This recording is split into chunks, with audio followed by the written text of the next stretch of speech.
Where did a fella from California pick up such fluent Mandarin? And why did you keep it a secret?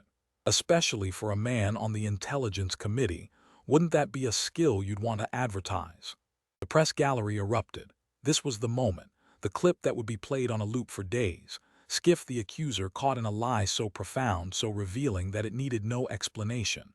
But it gets better, Kennedy exclaimed, holding up his phone like a showman. Let's see what the CCP's official state media outlet, the Global Times, is saying about this hearing, right now. He read from the screen, his voice dripping with mock admiration. An article just posted 20 minutes ago. Headline: Congressman Adam Schiff bravely resists xenophobic attacks, defends stable U.S.-China relations. They're your biggest fans, Congressman. They're cheering you on from Beijing in real time. You're their man in Washington. Kennedy then produced a series of bank records and corporate filings. Let's look at the pattern. It's more predictable than the tides. Every time a bill critical of the CCP's human rights abuses came before your committee, it died. And shortly after, a consulting fee would appear in your wife's business account from a firm with deep ties to Beijing. Every time you voted to protect Chinese trade interests, a new wave of donations would flow in. It's a beautiful symbiosis. You vote for Beijing, Beijing pays you. You're not a public servant, Congressman. You're a paid subscriber to the Chinese Communist Party. Schiff finally erupted, his voice shrill with desperation. Those are baseless, slanderous coincidences. Coincidences? Kennedy laughed, a short, sharp bark. Son, if these are coincidences, then I'm a ballerina. Let's look at the timeline. He displayed a large chart showing Schiff's key votes on one axis and financial transactions on the other. April 2018. You kill a bipartisan bill to sanction Chinese officials over the Uyghur genocide. 2 weeks later, a $50,000 speaking fee from the U.S.-China Friendship Forum, a known CCP front. September 2019. You block legislation to fast-track arms sales to Taiwan. The very next week, your investment portfolio shows a major purchase of stock in a Chinese tech firm that you had just received a classified briefing on. You're not just voting in their interest. You're literally betting on them against America's allies. That's not just a coincidence. That's a business model. He pulled out one last document from the red folder. This is a declassified assessment from our own intelligence community. It states, and I quote, Chinese intelligence services have identified Congressman Schiff as a predictable asset. They assess that while not a recruited agent, his financial entanglements and political ideology make him a reliable vector for advancing CCP policy objectives in the U.S. Congress. Even our own spies know you're compromised. They just couldn't say it out loud. He closed the folder. You know what sickens me the most? While you were getting rich, American jobs were being shipped to China. American technology was being stolen. American workers were being betrayed. You, a United States congressman, swore an oath to defend this country from all enemies, foreign and domestic. You didn't just fail to defend it, you profited from the attack. He reached for the next folder. Speaking of profiting, let's talk about your other business model, turning the free press into your personal propaganda arm. Kennedy set aside the red China and FINANCIALS folder and picked up another, this one a garish yellow, with media manipulation scrawled across it. You know, he began, settling back into his chair with the air of a storyteller. My uncle Boudreaux used to have this old pirogue, a little Cajun canoe. It was riddled with holes. He'd patch one, and another would spring open. He spent more time bailing water than he did fishing. That boat was more watertight than your office has been with this nation's secrets. He opened the folder and pulled out a stack of papers so thick it looked like a phone book for a small city. According to a forensic analysis conducted by 3 separate former intelligence officers, over the past 4 years, your office has been the source of no fewer than 514 unauthorized leaks of classified or committee-sensitive information to the media. 514. That's not a leak, Congressman. That's a flood of biblical proportions. You've released more sensitive information than WikiLeaks, but you did it with a congressional pin on your lapel. He began to lay out the evidence, creating a mosaic of journalistic malpractice. But these weren't random leaks, Kennedy explained, his voice taking on a clinical tone. They were strategic. They were weaponized. A leak would appear in the New York Times on a Tuesday morning, perfectly timed to derail a Republican initiative. A damaging, out-of-context quote would surface on CNN on a Thursday night, just in time to dominate the Friday news cycle. You didn't just inform the media, you conducted them like your own personal orchestra of propaganda. You turned state secrets into talking points and classified intelligence into clickbait. As he spoke, Kennedy's personal phone, sitting on the desk, buzzed loudly. He glanced at it, and a look of theatrical surprise spread across his face. "Well, I'll be," he drawled, holding the phone up for the cameras to see. "Speak of the devil and he shall text. I just received a message from a very prominent anchor at a major cable news network. Let me read it to you."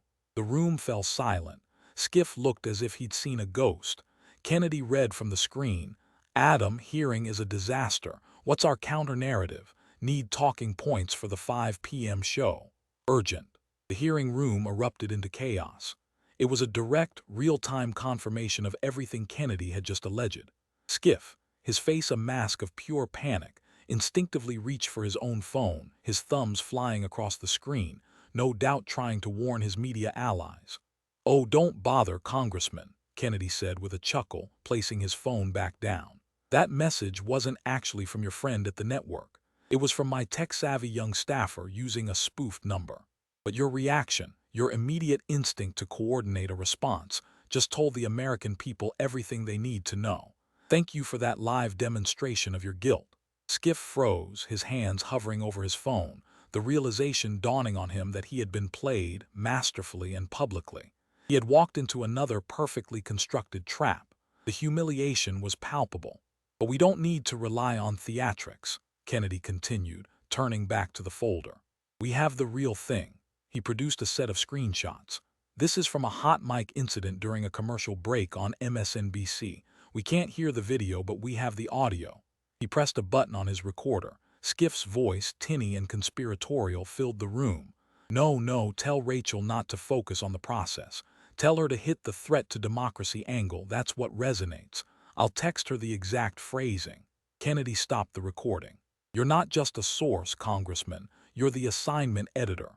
You're telling journalists what to say, how to say it, and what narrative to push. That's not journalism. That's state-run media, and you're the Minister of Information." Kennedy then shifted to a different kind of corruption. But it wasn't just about controlling the story. It was about cashing in on it. He displayed a series of financial records.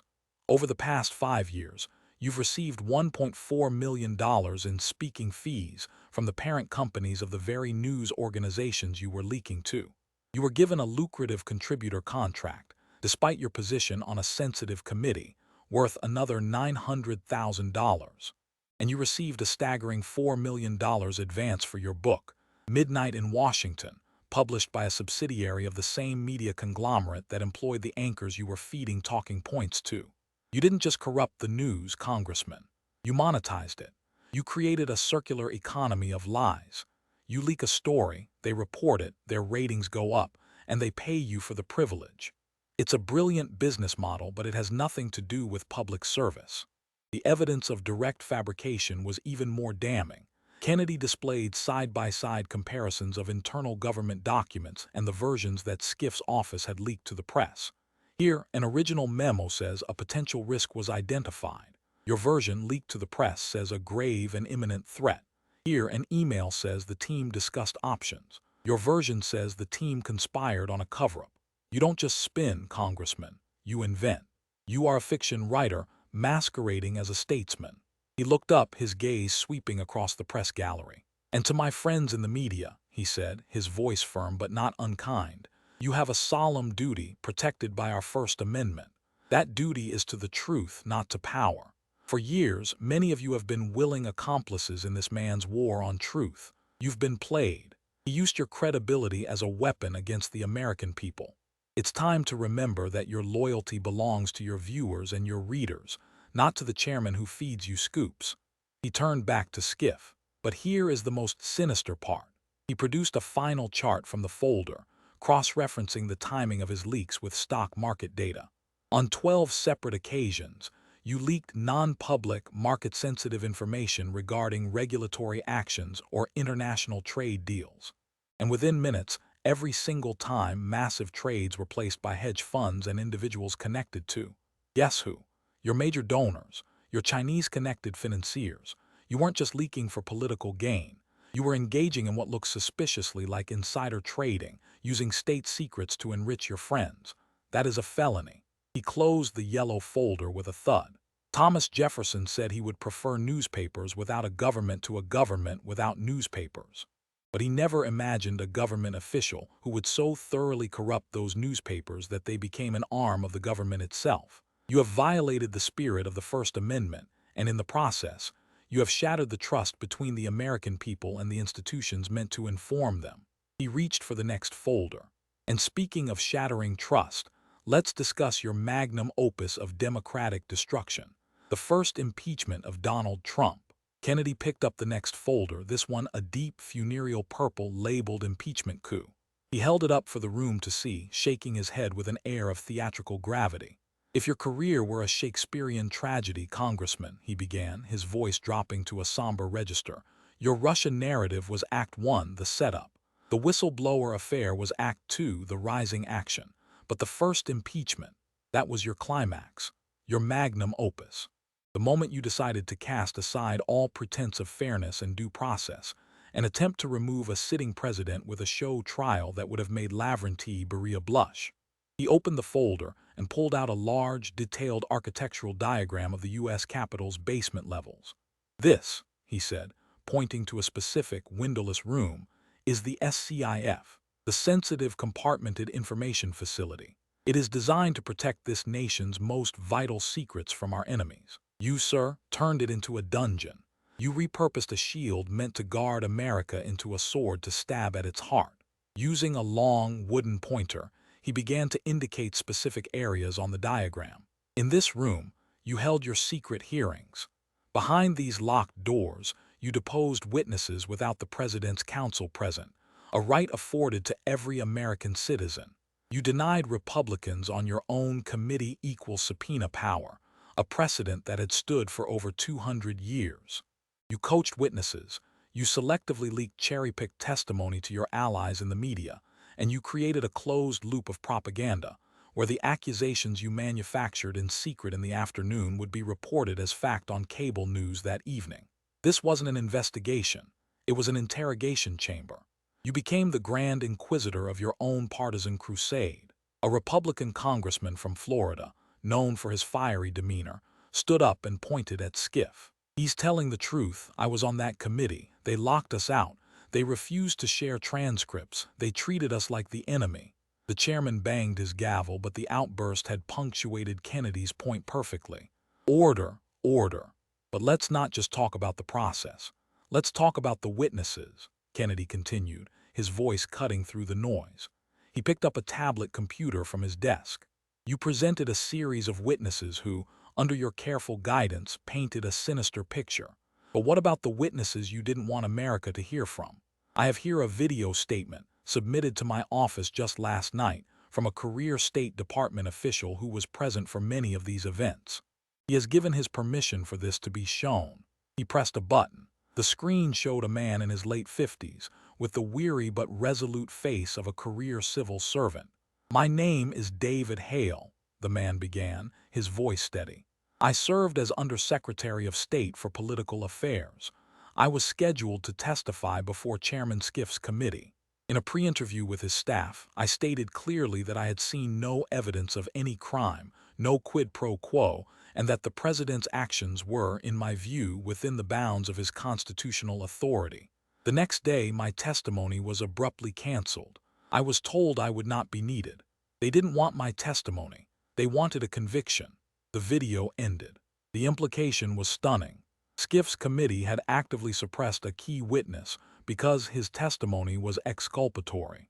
Schiff, who looked as if he had been physically struck, stammered, That's taken out of context. He was one of many potential witnesses. Was he? Kennedy shot back. Or was he the one who told you the truth when you were only interested in lies? Kennedy then did something theatrical.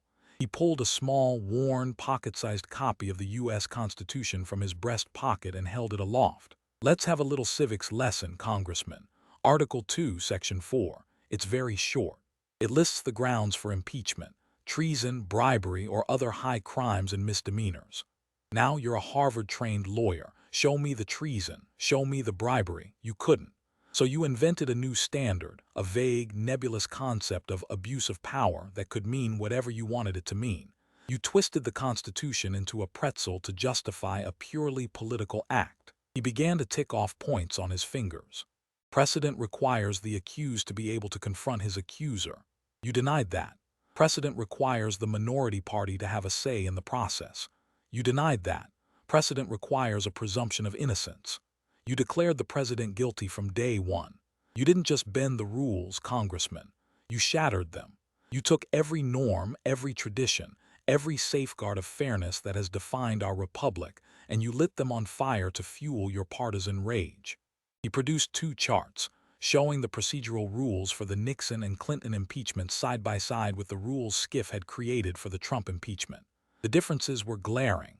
"Look at this," Kennedy said, pointing to the charts. Richard Nixon, a man who truly did commit high crimes, was afforded more due process rights by his political enemies than you afforded to yours. Bill Clinton, who perjured himself under oath, was given a fairer hearing than you were willing to provide. You have the dubious distinction, sir, of having run the most corrupt, one-sided, and constitutionally deficient impeachment inquiry in the history of the United States. You make Andrew Johnson's trial look like a model of jurisprudence.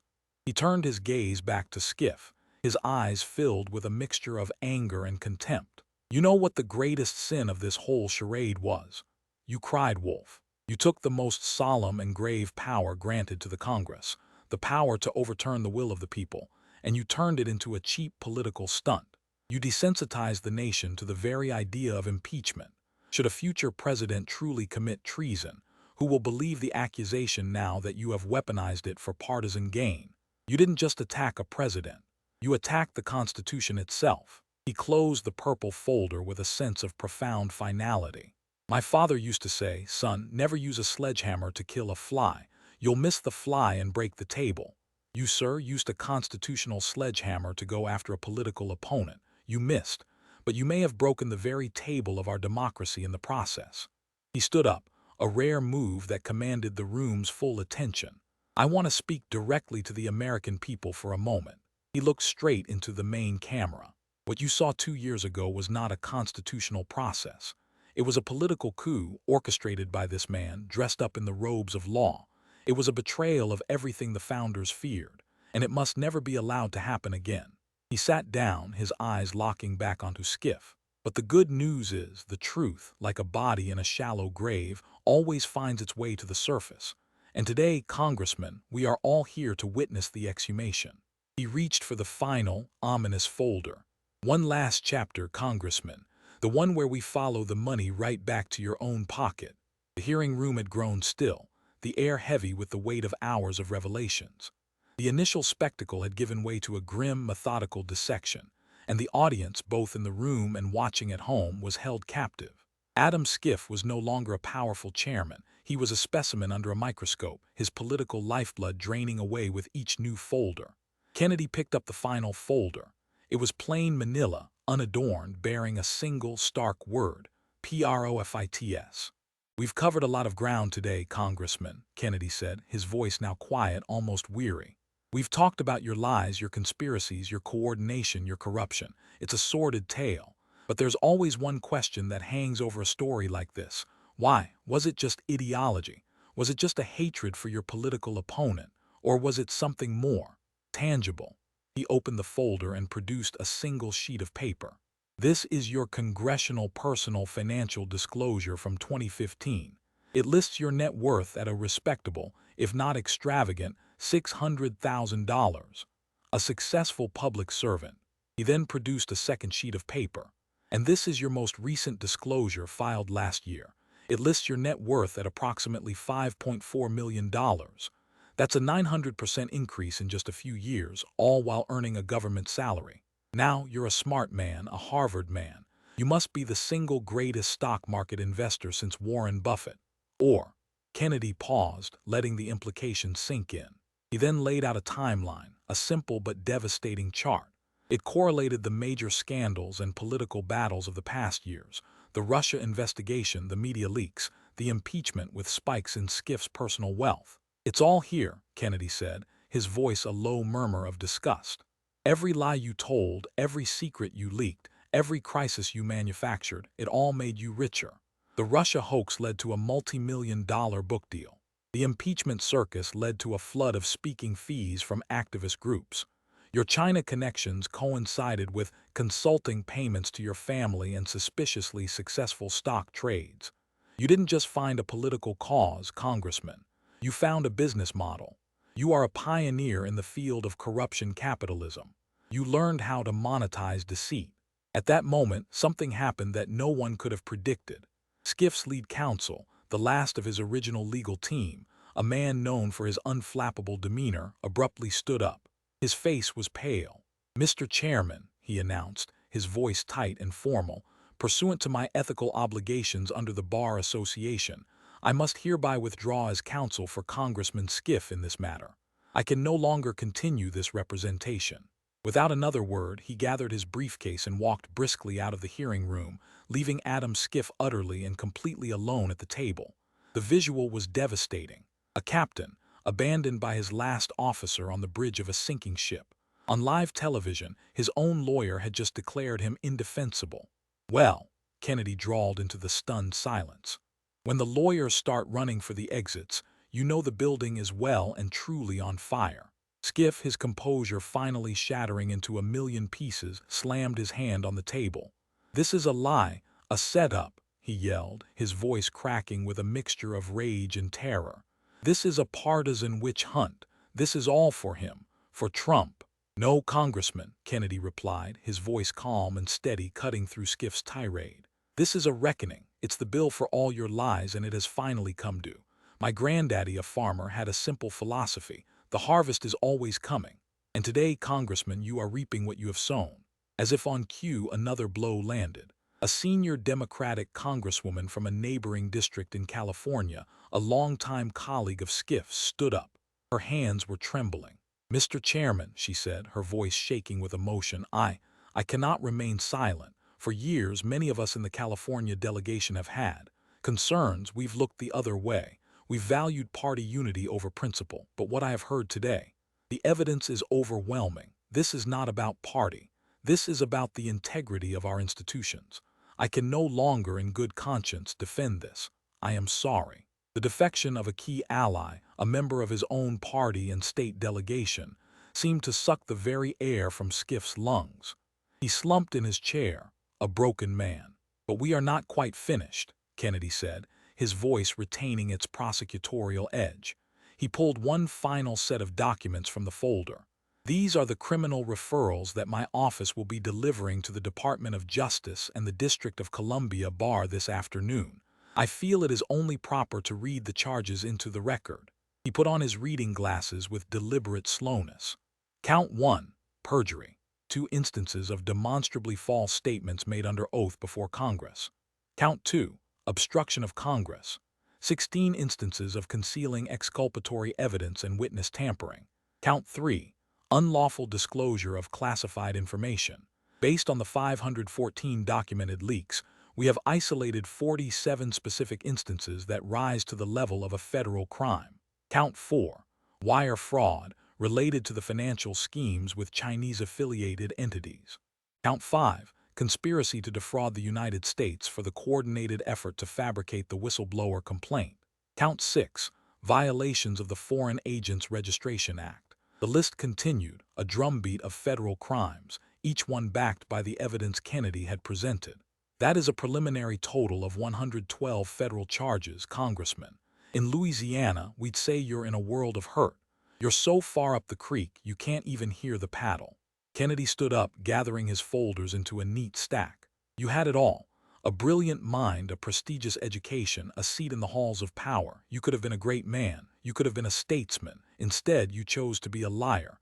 You chose power over principle, and you chose profit over people." He looked at Schiff, and for the first time there was a flicker of something like pity in his eyes.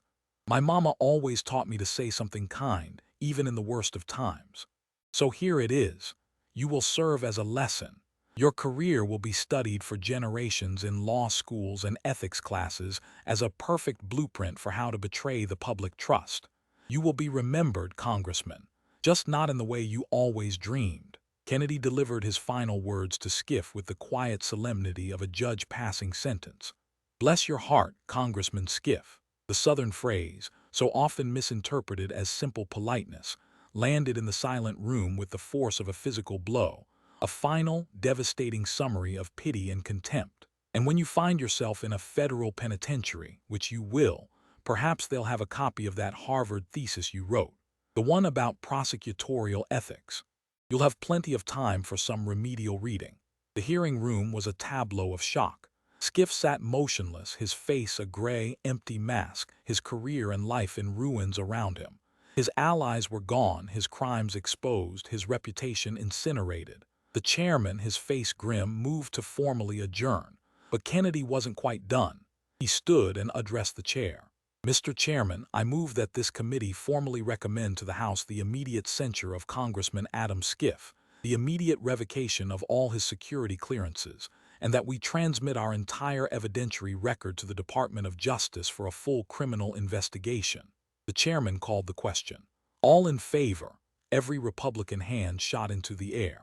Then, after a moment's hesitation, one Democratic hand went up, then another, and another. In the end, nearly a third of the Democrats on the committee joined the Republicans, unable to defend the indefensible. The motion carries, the chairman announced, his voice heavy. The sound of his gavel was like a nail being hammered into the coffin of Adam Schiff's career. As aides began to move toward him, Schiff tried to rise, but his body betrayed him. His legs buckled, and he had to be caught by a staffer to keep from collapsing completely. The man who had entered the room as a political giant was now being physically supported, a broken shell being led from the field of his own destruction. As they guided him away, Kennedy called out one last time, his voice clear and steady. Hey, Congressman, that folksy Southern accent you mocked, it just dismantled your entire corrupt enterprise. I guess sometimes slow and steady really does win the race. He then turned to the cameras, his job complete. To everyone watching at home, this wasn't about party. This was about truth. This is what accountability is supposed to look like. Don't ever let anyone tell you that the truth doesn't matter. 3 months later, the fallout was still reshaping Washington. Adam Schiff had been arrested by federal agents just 1 week after the hearing. Faced with an ironclad case, he accepted a plea deal, pleading guilty to charges of conspiracy, obstruction, and receiving illegal foreign funds. He was sentenced to 18 years in a federal prison. His assets were seized, his name stripped from public buildings. His political legacy was a permanent stain of disgrace. The ripple effects were enormous. The Kennedy Commission was formed, leading to the most significant ethics and lobbying reforms in a generation. 19 other officials, including lobbyists and several congressional staffers, were indicted as part of the broader investigation into Chinese influence and media collusion. Several high-profile media personalities quietly resigned, their credibility shattered by the exposure of their coordination with Schiff. The SCIF in the Capitol basement was officially barred from being used for any future impeachment proceedings, ensuring no chairman could ever again run a secret star chamber. Justice, slow and grinding, had finally prevailed.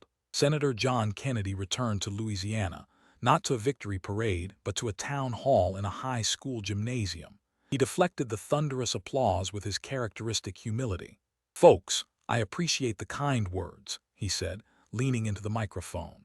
"But the truth did all the work. I just gave it a ride to Washington. The real heroes are the whistleblowers who came forward, the investigators who followed the facts, and the American people who never stopped demanding the truth." His country lawyer persona was now understood for what it was, a brilliant strategic tool. Behind the folksy sayings was a mind like a steel trap, a man who understood that in Washington, being consistently underestimated was the ultimate advantage. In a later interview, he reflected on the confrontation. "People ask if I hated Schiff. I didn't. I hated the corruption. I hated the arrogance. He believed he was smarter than the country, that the rules didn't apply to him. My Mima used to say, pride is a fool's fortress. And Lord, his fortress was built on a sinkhole." The hearing became a cultural touchstone, a lesson in how one prepared individual, armed with irrefutable facts, could still topple a corrupt giant. Law schools used it as a case study in evidence presentation. The phrase, "bless your heart," entered the political lexicon as a term for polite but total annihilation. In federal prison, Schiff was assigned to the library, where he reportedly spent his days reading legal texts, a ghost haunting the shelves of the very laws he had so arrogantly twisted. The other inmates, with their own rough sense of justice, had a nickname for him: the chairman, a constant, bitter reminder of the power he had abused and lost. Meanwhile, Kennedy's stature grew, not as a partisan warrior but as a statesman. He became the conscience of the Senate, his voice a powerful reminder that character and truth still mattered. The most enduring change, however, was in the American people. They had witnessed, live and in devastating detail, that accountability was possible. They had seen that no one was truly above the law. They had learned that sometimes the most powerful weapon in the fight for democracy isn't a loud voice or a sharp suit, but a battered leather briefcase full of facts, wielded by a quiet man with a slow drawl and an unshakable faith in the truth. As Kennedy himself said, smiling at that Louisiana town hall, "It just goes to show, you should never, ever underestimate the guy who talks slow. He might just be using the extra time to think." If you believe that truth and accountability are what this nation needs, smash that like button, subscribe to this channel for more stories that matter, and share this video so everyone can see what happens when one man decides to stand up and simply tell the truth.